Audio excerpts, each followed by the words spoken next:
What's up, y'all? And welcome back to the Emperor Atheist channel with your host, the Emperor Atheist. First and foremost, thanks to all my new subscribers, old subscribers. I hope y'all are really enjoying this channel. Thanks for all my likes and my shares too. And thanks to all the trolls. Y'all, like I always say, I love to feed the trolls. I have no problem with feeding the trolls. I'm going to continue this particular video from the series that I said I was going to start, which is basically dealing with the doctrine of inerrancy and the New Testament problems. And the reason I'm bringing this up because I think it's very important. Because I say out of the 100% of those who believe in Christianity and the Bible, only about 1% or 2% are actually learned or apologists or scholarly in this particular field. And the majority of the people just are believers and go to church every day and give their money to the pastor. Don't really understand the history behind these texts, have never read these particular texts, doesn't know about all these 5,000 plus manuscripts and the different variants in it. So this is the thing I'm going to start tackling, particularly in this one series anyway.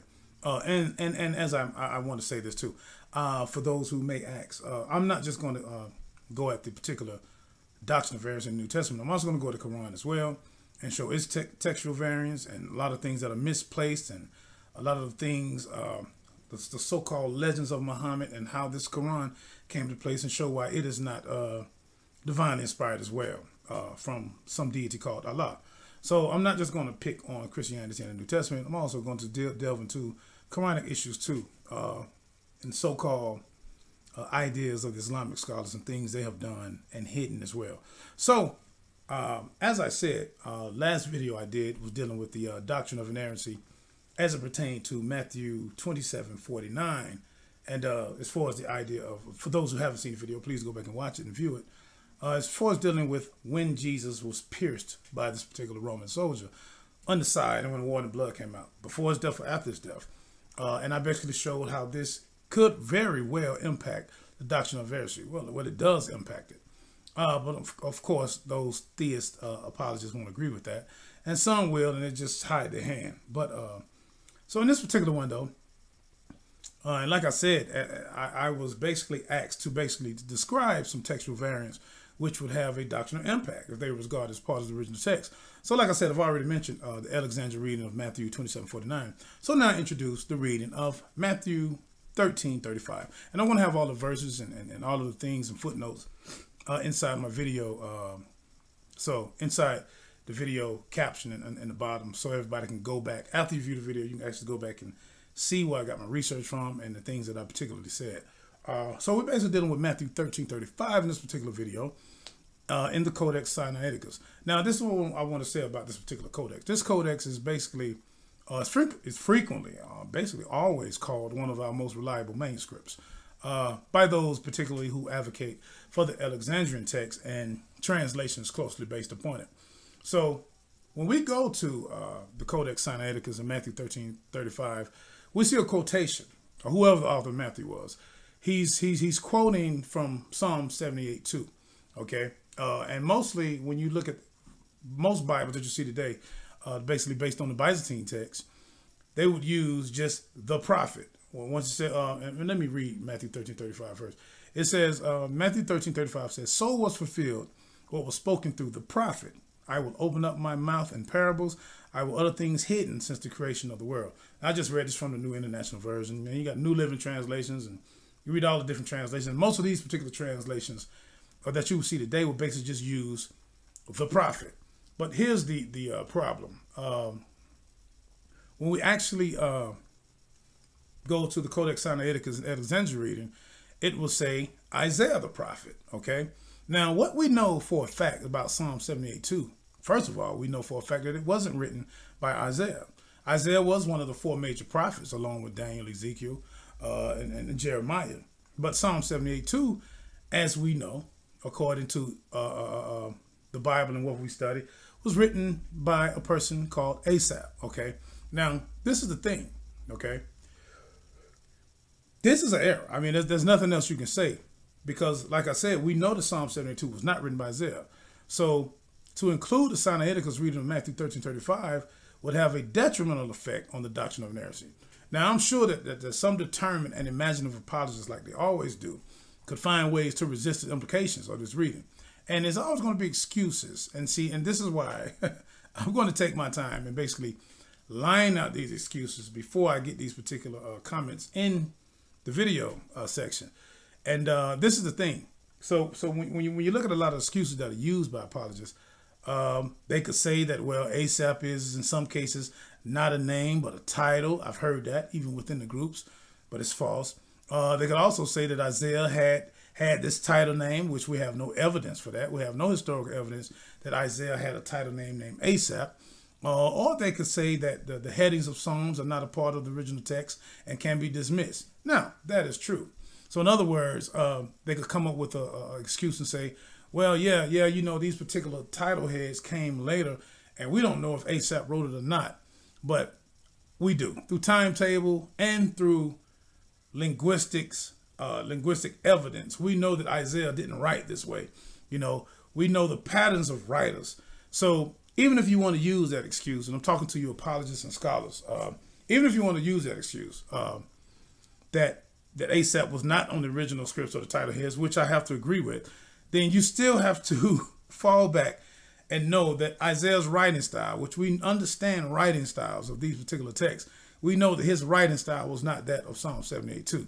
So we basically put that to bed as well. Then you have other excuses. Maybe they could say that, convince themselves that Matthew probably meant the theme expressed in 78:72 is also expressed somewhere in Isaiah. Well, if we go through and read all of the prophets, anything in the Bible, there are a lot of things that are sent that can basically back each other with these particular divine prophetic sayings. So that's like going out there on a big limb to try to reconcile with that, because we have no evidence for that. And we really don't even have textual evidence for that. Any scripture in Isaiah that would basically, you know, kind of even come close to that. But maybe, but I doubt it. I very seriously doubt it. Or they could come up with some other crazy explanation. But I think, honestly, that most readers, you know, would conclude that when they read the claim that the author is Isaiah, that basically whoever the author of Matthew was made a terrible error. Now, like I said, all of these excuses that could be made when we're dealing with this and understanding this, all the excuses that be made that I basically just outlined, everything they could say as far as the title page of Asaph, or as far as them trying to say that Isaiah, that the author of Matthew could just be matching something that Isaiah said. Well, see, these things are just erroneous, because one thing we know about the author of Matthew made a lot of errors as far as making quotations and blaming other prophets.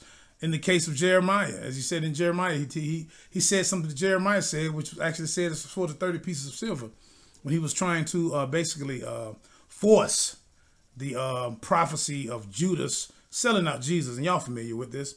He actually said Jeremiah said something when it wasn't Jeremiah, it was Zechariah. So we know for a fact, just through studying these particular New Testament texts, that a lot of errors were made. A lot of errors were made for particular authors who supposedly been divinely inspired by some perfect being. But we basically know this is not the case. These were just texts that were written by men that made errors who made up a religion. So basically, when we talk about up to date, most of the compilers of the critical texts, basically, you know, on which modern English versions are based on today, they say they attribute this reading to a copyist, okay? Now, when I say a copyist, I'm not a copyist of the Sinaiticus, but a copyist of some early copy that they don't really know. It's a hypothetical copy from which maybe, you know, the Sinaiticus probably descended from, okay? But the thing about it, this particular variant received the C rank in the UBS 2 and the UBS 4, okay? So it must have been a close call, honestly. And when you look at scholars like Hort insisted that it was difficult not to regard the reading in the Sinaiticus as original.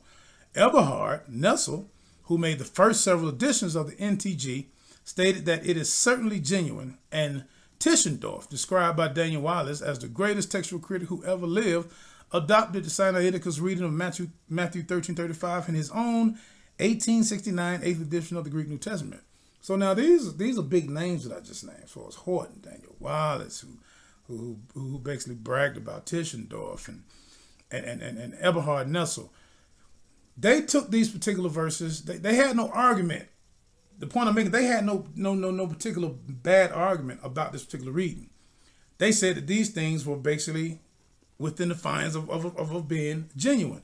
If that is the case, then we must agree that this particular verse in Matthew 13:35 that attributed Psalm 78:2, which we can see was not written by Isaiah, brother, it was written by Asaph or not.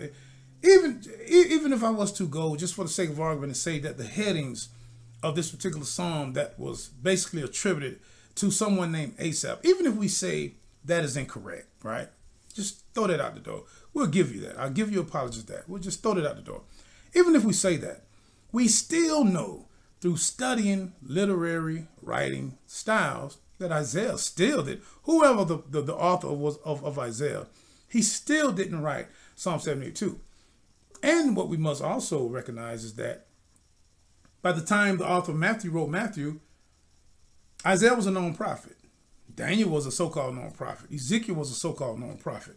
Jeremiah, the 12 minors, Zephaniah, Obadiah, all of these was the writing was already there.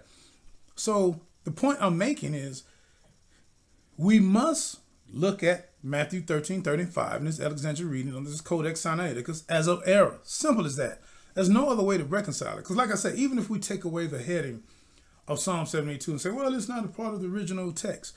Even if we take that away and say Asaph didn't write it, okay? Or Asaph wasn't a real person, which a lot of people in the Bible are not real people, if we want to go that route. But let's just say Asaph not a real person. We still know through literary styles and literary writing that Isaiah didn't write it. So the author Matthew blundered, yes, to use a word that I would say best fit. The author Matthew blundered. He said that this particular writing was written by Isaiah the prophet. And this is nowhere within the writings of Isaiah. So he blundered, period, point blank. When you say, well, Emperor Atheist, how does that affect the doctrine of inerrancy? Simple. Same way I said in the video and the same way I keep saying when I made my last video talking about Matthew 27:49. Inerrancy means one thing, okay? Inerrancy means no errors can be made, basically. That this is something that if Matthew says that Isaiah wrote it when Isaiah didn't write it, that's an error. That's error. That's an error. That's a mistake. So this does affect the doctrine of inerrancy as it deals with the New Testament and Old Testament. And I think I'm going to eventually do some series on the Old Testament as far as archaeology and textual things in that too, because it's really a mess. It's basically worse than the New Testament. And I'm saying this in a respectful manner. And I think a lot of scholars and apologists, they know this. But of course, they won't say it like I said. So a lot of Christian atheists will say, well, even atheists, you're ad hominem. But I don't think I'm ad hominem. I'm actually telling the truth. And if you can come and show me otherwise with these textual variants, well, I'm lying, then please do, and we can do a live debate on it. And I've sent this challenge out to whoever want to debate this. I don't care how many PhDs you have in this. Facts are fact. People always say, well, you know what, Bart Ehrman, he said this about it, and he thinks this about the text. Bart has done his particular scholarly work, and he is a respected scholar. But I don't agree with everything Bart says. I agree with most things that Bart Ehrman says. I think he's a very great scholar. And Bart, you know, it's a lot of things that Bart touches on that is truth that a lot of Christian apologists, you know, they still ignore. They don't, you know, they hate that he actually came out and told the truth, and they basically hate that he denies the resurrection of Christ now. So Bart is kind of like under a big light, you know what I mean? Because he's kind of like a threat to Christian apologists, and there are other scholars, Christian scholars, who are coming up doing the same thing, or ex-Christian scholars, Robert Price and people like this. So yeah, I'm going to continue this particular series as far as on this particular doctrine. So the thing about it is, I want to particularly say that when you actually want to study truth and you actually want to believe that there's a perfect deity, even if we say that this deity is real, just for the sake of argument, then we at least have to agree that this deity was not perfect, okay? So these particular videos are not disproving that a God exists, or trying to prove that a God does not exist, or disprove God's existence. But it definitely proves that if these scriptures was inspired by some deity, that this deity didn't take great care of his inspiration. He didn't take great care of his text through the history. He didn't give a lot of thought to protecting the genuine text, because we have no originals. I think an all-powerful deity would have at least allowed someone to keep original text, so there would be no arguments like this today. So I think that is important. So I'm going to continue this particular series on this doctrine of inerrancy with the New Testament. I have a lot more to go. So once again, thanks for watching. I'm atheist. I'm out. Peace. I pull my wand out, abracadabra.